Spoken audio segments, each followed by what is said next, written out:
Alright, if everyone can go ahead and watch my screen, just as a friendly reminder, this is being live streamed on YouTube just so we can keep it record, and that way when we go back, we have notes for the meeting as well. Alright, if everyone can go ahead and watch my other phone. Sorry about that.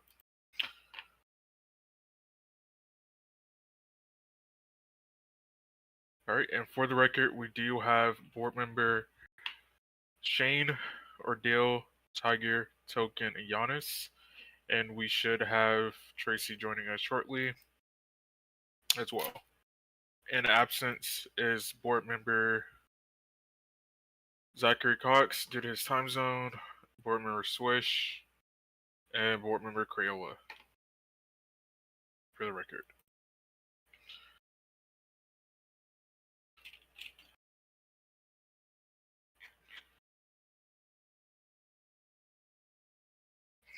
Alright, and I will go ahead and get started.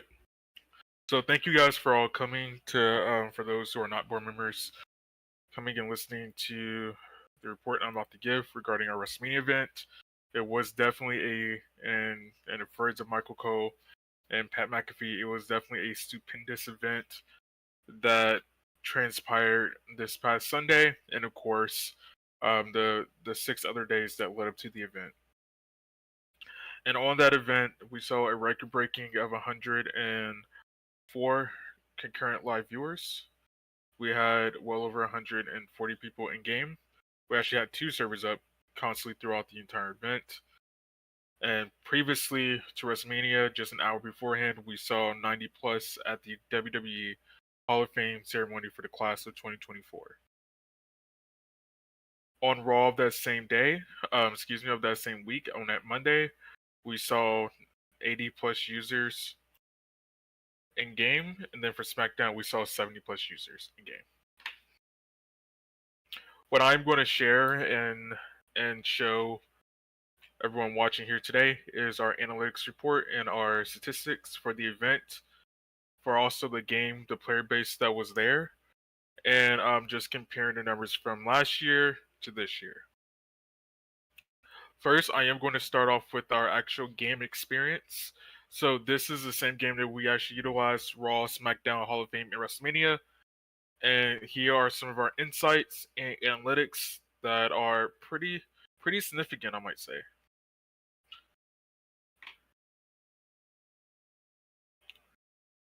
So in terms of engagement, let's just do for the past 7 days, which is really what we're looking at. We saw 516 players visit the game. And if you guys have any questions, please stop me and ask your questions. So this is definitely pretty impressive, right? If I go past like the last 60 days, right? That WrestleMania lawn event increased it by about 209 people, right? So it's a pretty stagnant increase. I can also filter this by age groups, genders, countries, and language users as well, and also their platforms as well. So let's say under the age of 9,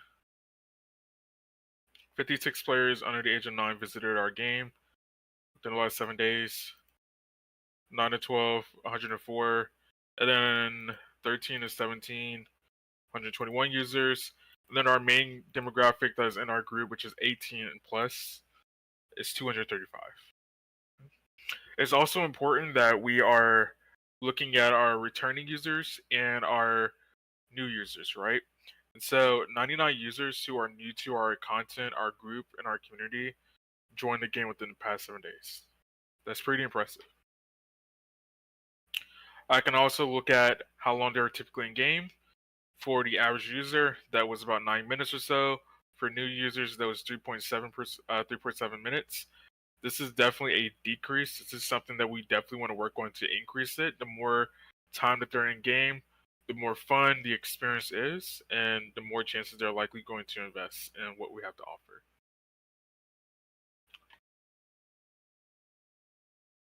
This is also the session, so the different servers. And so that's pretty significant increase, 161% increase, 26.1% increase. our total playtime, which is very, very important, right? And it has unfortunately decreased just a little bit, but it is up year over year, and that is 70 hours, right? So throughout the week, 70 hours was accumulated for those playing our game. And this is our average in a month, which is about 2.4K people playing our game. Does anyone have any questions over our engagement within the game itself? Okay. Again, this is our retention. So are we retaining the same users that are playing? Unfortunately, we're dipping, right? So that means that if I start and I play the game on Monday, by next Monday, am I still gonna be playing the game? In this case, we're dipping with that. Overall, within the 30-day period, we are up 46%. So if I start on April 1st, then by May 1st, am I still gonna be playing the game consistently? So that is definitely up. Same thing with our daily attendance as far as that. So if I start on Monday, am I going to go to Tuesday? That is also up. And as you can see, 7 days and 30 days. Did you have a question? Hey, no, I'm pretty sure that will go up once we get our brand officer, because they'll do like community events the day we're not doing WrestleMania or SmackDown or whatever. Yeah, that definitely will help with that. Yeah. Sorry, I was looking at the chat. All right. So, and that's just our in-game attendance, right? And then I'm going to, what I would do is I will quickly switch over to a different tab. So, 1 second, let me change my windows. I'm going to show our Discord server.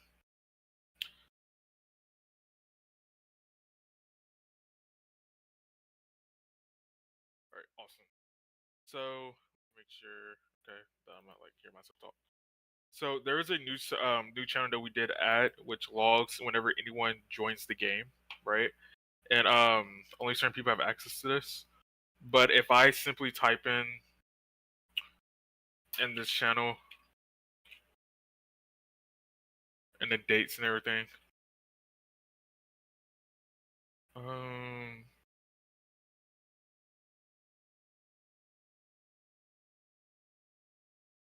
mm, let's say after.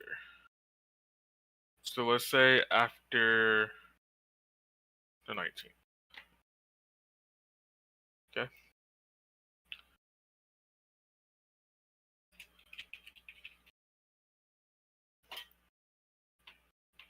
Okay.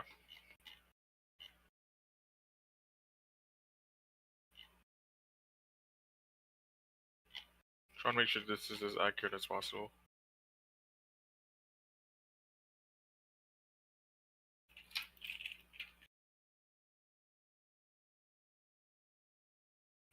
It actually is, which does make sense. Right, 1 second.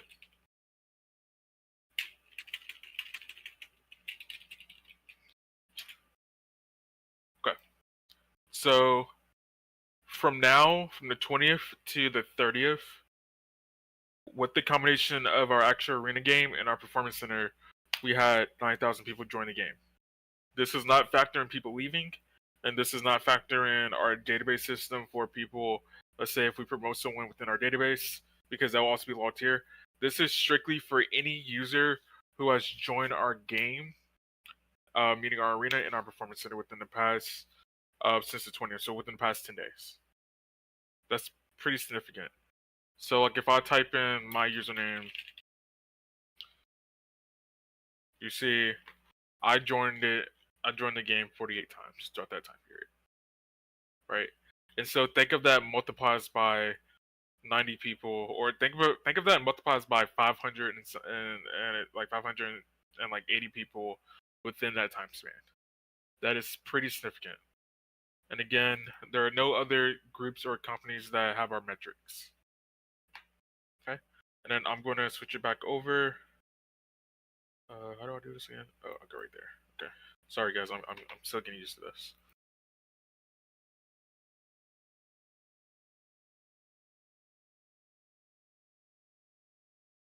Okay. Awesome. Okay, next I'm going to go over to our advertising page, excuse me. So we spent 30,000 Robux in advertising. Now this is our results. So these are our impressions compared to our clicks, which is pretty significant. Now, spending $30,000 may seem like a whole lot of money for advertising. However, we're really looking down to the breaks of who's actually clicking on our content, right? And so we ran about 6 or so advertisements for WrestleMania, highlighting the different superstars: Bobby Roode, Seth Rollins, Becky Lynch, Roman Reigns, Edge, and Cedric Alexander. And so some ads did better than others in terms of clicks. However, the impressions were still pretty consistent within that ballpark. And so you're looking at in totality 2,765 people who clicked on our advertisements. Now, obviously, if we were really shooting for a front page game like Adopt Me or whatever, then we're really looking at spending close to 100 to 150,000 Robux, which those games generate within a month easily. Probably looking at $300,000 Robux, Robux every month. Translate that to USD, you're thinking at least $2,000 to $3,000, and so those content creators, this is their actual like what you would consider like their full time job because they're generating thousands upon thousands of dollars in USD, right? Does anyone have any questions over that? Yes. So when premiums joined the game, they also so when I was a developer, I was doing games, and every time a premium person would come in, like they'd give us like some Robux just for them being in our game. Is there like a plan to the future to focus on premiums only as another way of getting Robux from, Yeah. or like another one of our sources? Yes, so we are working on drafting a plan for premium users and what they can actually experience in game. And so we're starting to see some of that money. Not all of it has kind of came in. Like earlier today, actually yesterday, this was sitting at $1,000. Today it was at 2,000, about like 2,100, and now it's at 3,000. So, and of course we did have to run payroll today. But some of that money is starting to come in. Obviously, I don't foresee us matching like $10,000, but you never know. 10,000 Robux, I mean, but that's a possibility. It's pretty difficult in my experience to track premium users and how much money we're going to get in return, right? And so for those who are unfamiliar with this idea, think of it as I'm trying to think of a good example that people can understand.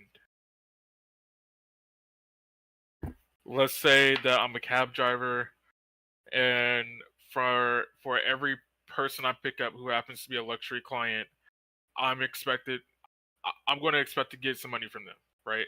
And so the more clients I pick up, the more premium money than I will get, right? Now, you don't get money from regular users who are not premium. This is only for people who have that premium status on their account, right? So that's why you see games cater predominantly to people who have premium, is just so they can recoup a lot of that money, so they can get their reimbursement through actual Roblox. Did I answer your question?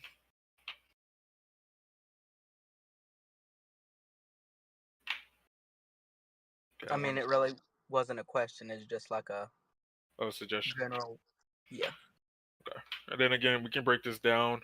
Eventually, by the end of by the end of next month, I am gonna have a breakdown for the WrestleMania shirts that we actually created, and to see the breakdown and the drawdown of that, of who is purchasing the WrestleMania shirts, the gear, and the merchandise, as you can see, and the list goes on and on and on. Okay. The last major piece I wanted to touch on is our analytics on YouTube, right? So a lot of people know that our YouTube audience is our bread and butter. That's where we're really pulling in our numbers and of course our USD revenue.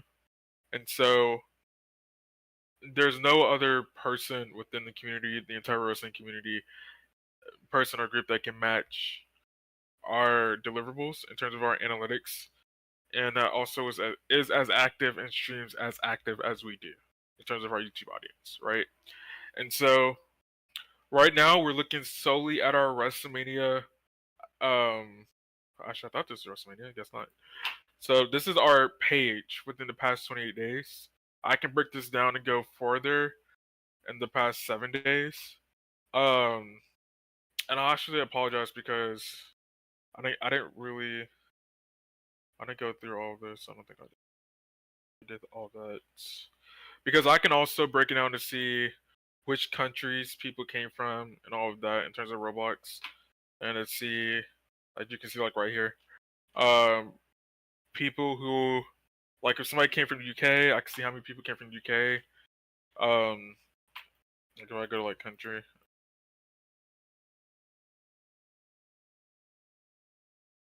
Okay, question since we're on that subject. yes, What country would you say we are drawing the attention from? Because I'm sure U.S. is probably the most, would be the second most. Who would be the second most? I would say it's a tie between the UK and Canada. But then again, that changes pretty often. And you can, and I'll actually show that just from our WrestleMania video. So I'm gonna click on that real quick. So I'm also eating. So if I go down to our engagement, actually, excuse me, audience.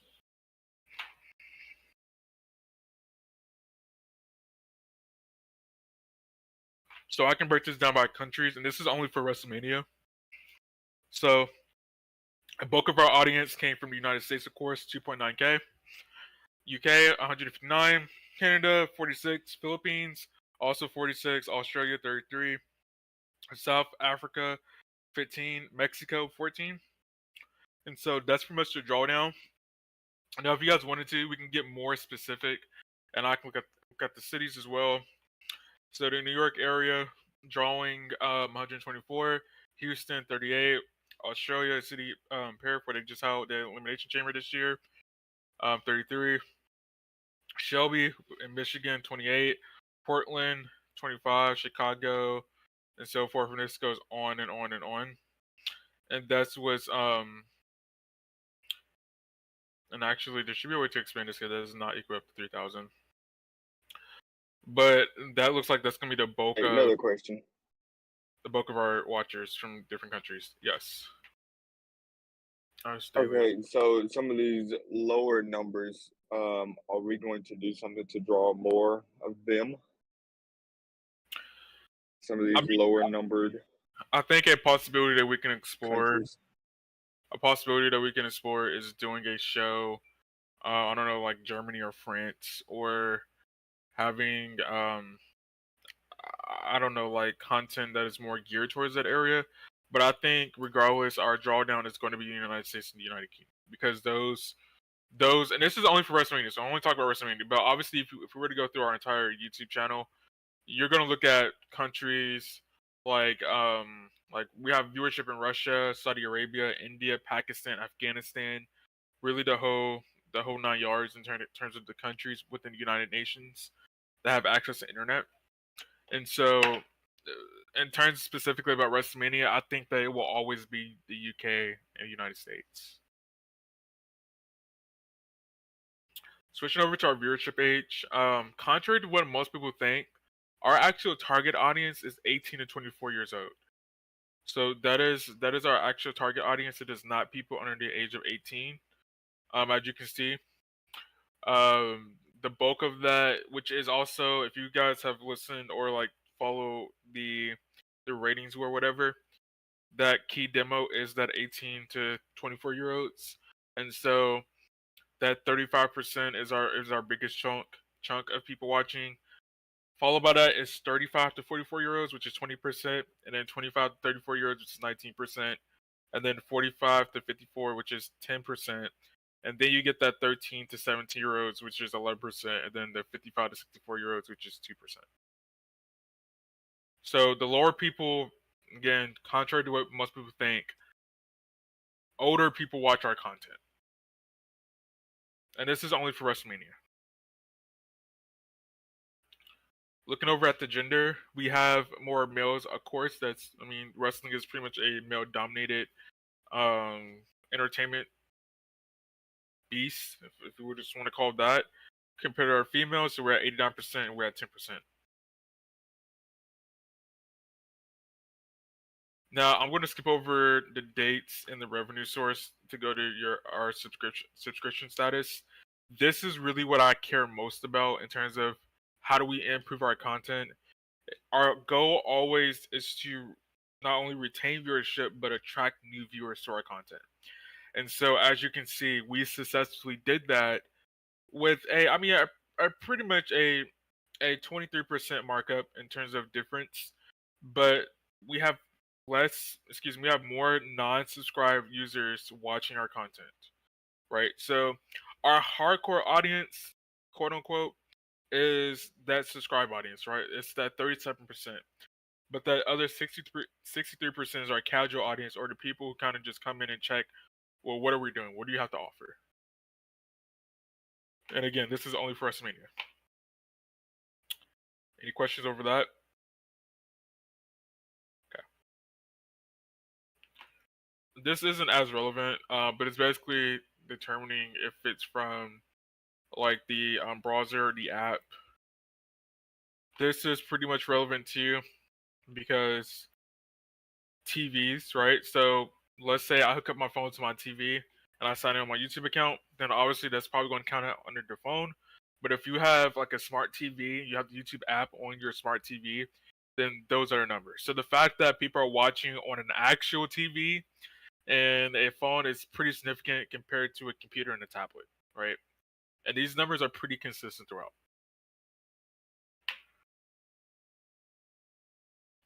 If I want to break this down, if you guys want to, we can break this down even more.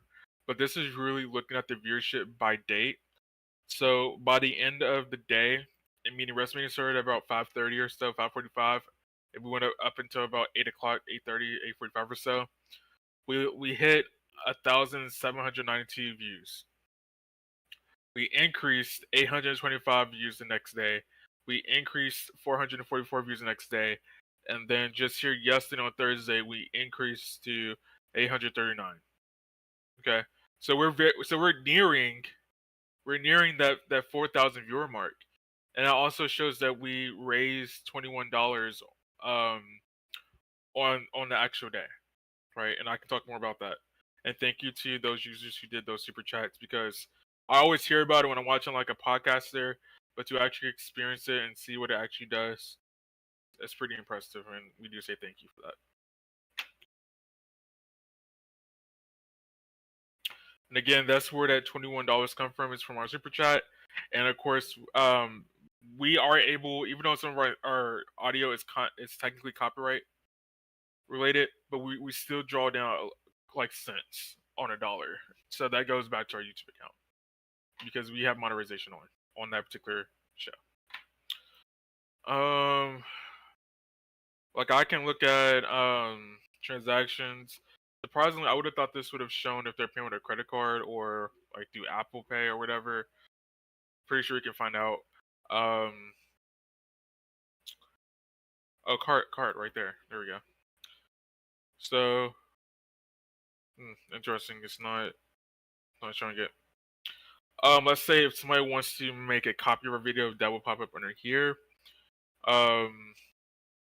And that's pretty much it. All the other stuff is pretty mundane, but that's pretty much the gist of our actual WrestleMania event.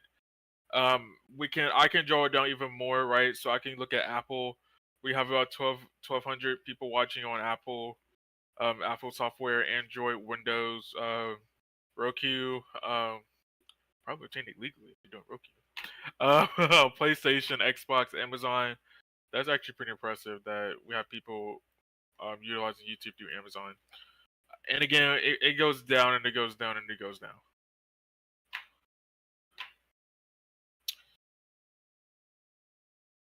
I don't think I covered the traffic source.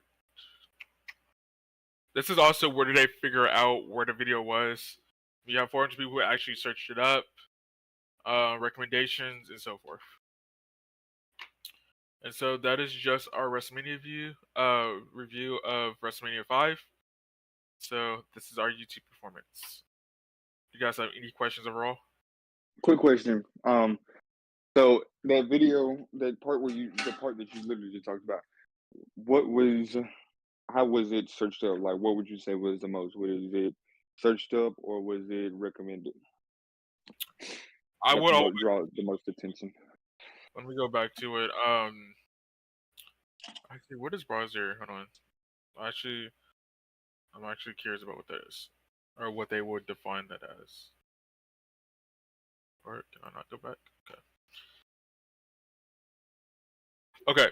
So browsing basically is if I log into YouTube, like the videos that pop up, that's what Mhm. that is. The channel Okay, pages is so it was kind of like a recommended. yes and no. So that's, I would say, suggested and browser pretty close. And then for Okay. notifications, it's like if you have subscribe on, and it sends you a notification that we're live. Okay. I just want to see which one, draw the most attention, whether they searched it or whether it just popped up. Yeah. So I would say people who are, here's what channel pages are. Oh, I mean, Okay. well, people with, so channel pages, like people with similar pages, are just our channel. It's where they're drawing it down. But it looks like the browser features is just like it pops up. Obviously, they've watched our content before, and that's the draw down there is that they're gonna click on it just to see it. Okay. Okay. Okay. Before taking questions. Um, does anyone else have any other questions over that information from our board members?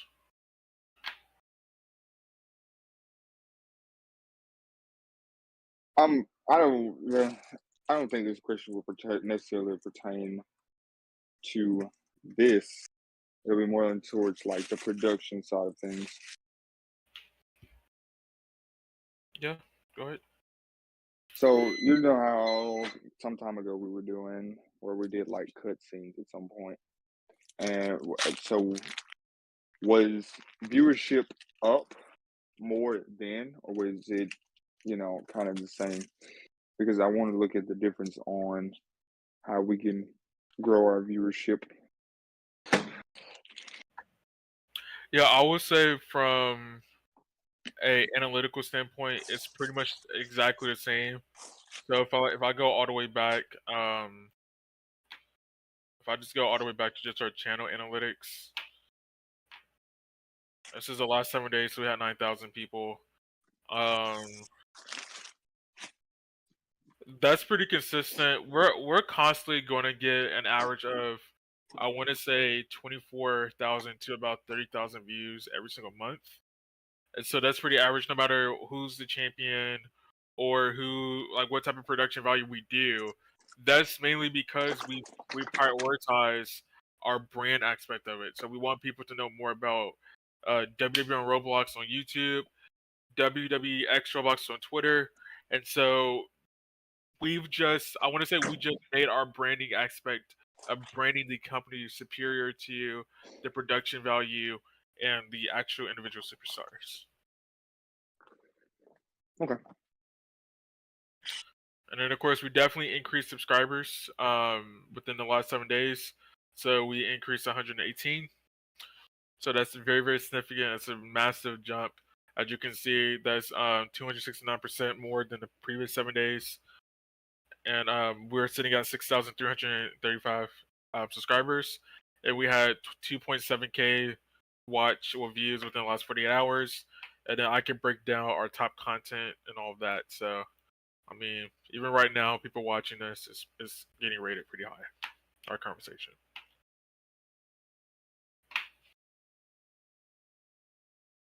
All right. Does any other board member have any questions? If you're not going to VC, feel free to just drop it in the chat.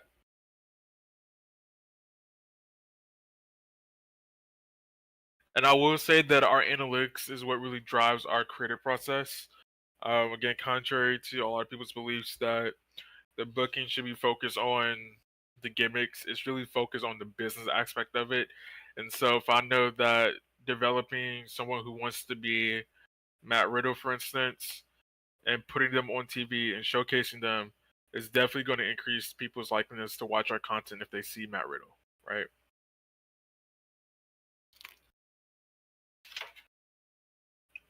All right. Well, if no other board member has questions, then I guess you guys can go ahead and head out, and I will answer some questions for our universe. And thank you guys for attending. Kai, I'm going to go ahead and stop the stream.